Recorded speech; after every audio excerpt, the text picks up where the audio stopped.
Bonsoir à tous, ravi de vous retrouver pour ce nouveau numéro de Market avec notre expert Mathias Cotting. Bonsoir Mathias. Bonsoir Nasrat. Alors ça y est, janvier, la saison de ski a démarré enfin avec la neige, mais c'est aussi la saison où on reçoit nos relevés bancaires avec les performances boursières de l'année précédente. À quoi est-ce qu'il faut s'attendre ? Alors, il faut s'attendre à des performances négatives pour un investisseur suisse, mais également en Amérique, en Europe ou ailleurs dans le monde. Donc des performances assez mauvaises au niveau mondial. Est-ce que l'impact est le même pour tout type d'investisseurs, quel que soit le risque qu'ils ont pris ? Il faut bien comprendre ceux qui avaient pris plus de risques, donc qui avaient investi une part importante dans les actions, ils ont des performances négatives, mais ça peut arriver avec ce type d'investissement.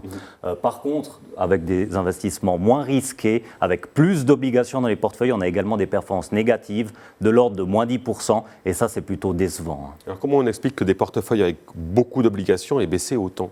Alors, la raison là derrière, c'est l'inflation qui est fortement montée et les taux d'intérêt avec. Pour bien comprendre, une obligation qui avait été mise avec un coupon de 1% lorsque les taux étaient bas, cette même obligation, aujourd'hui, elle est mise avec un coupon de 2,5%.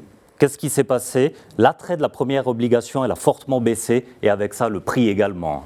Et alors à quoi il faut s'attendre pour la suite ? Alors les perspectives, elles sont importantes. Il faut bien comprendre que c'est une baisse temporaire. Le prix de l'obligation, il est passé de 100 francs à 85. Mais à l'échéance, en 2031, cette obligation sera quand même remboursée à 100 francs. Est-ce que c'est fréquent de voir des baisses aussi importantes sur les obligations ? Non, c'est quelque chose de rare, voire historique. Ça fait plusieurs décennies qu'on n'a pas vu de pareilles performances au niveau des obligations. En intro, on parlait de la saison de ski. Oui, mais quel lien avec les marchés ? Alors j'aimerais revenir avec ça sur les performances de 2022. En général, avec un abonnement de ski, on profite bien des pistes, mais cette année, ce n'était pas vraiment le cas. Sur les marchés financiers, les conditions n'étaient pas non plus optimales l'année dernière pour l'investisseur. Quel rapport, Mathias, entre les abonnements de ski et les performances boursières ? Alors l'abonnement de ski, en général, sur plusieurs années, on profite bien, on peut aller souvent skier, et puis c'est quand même quelque chose qui est rentable, et puis au bonheur des skieurs. Sur les marchés financiers à long terme également, on en profite d'être investi. Ce n'était pas le cas l'année dernière, comme je le disais, avec les conditions qui n'étaient pas optimales.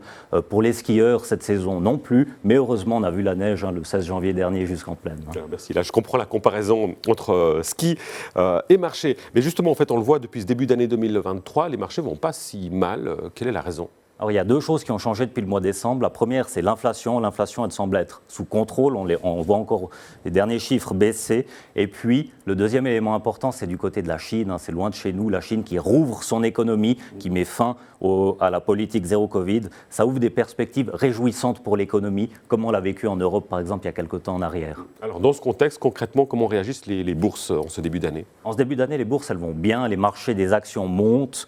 On a notamment à mentionner l'Europe qui se comporte bien avec le spectre de la crise énergétique qui s'éloigne, et puis la Chine, pour les raisons mentionnées, qui va également bien.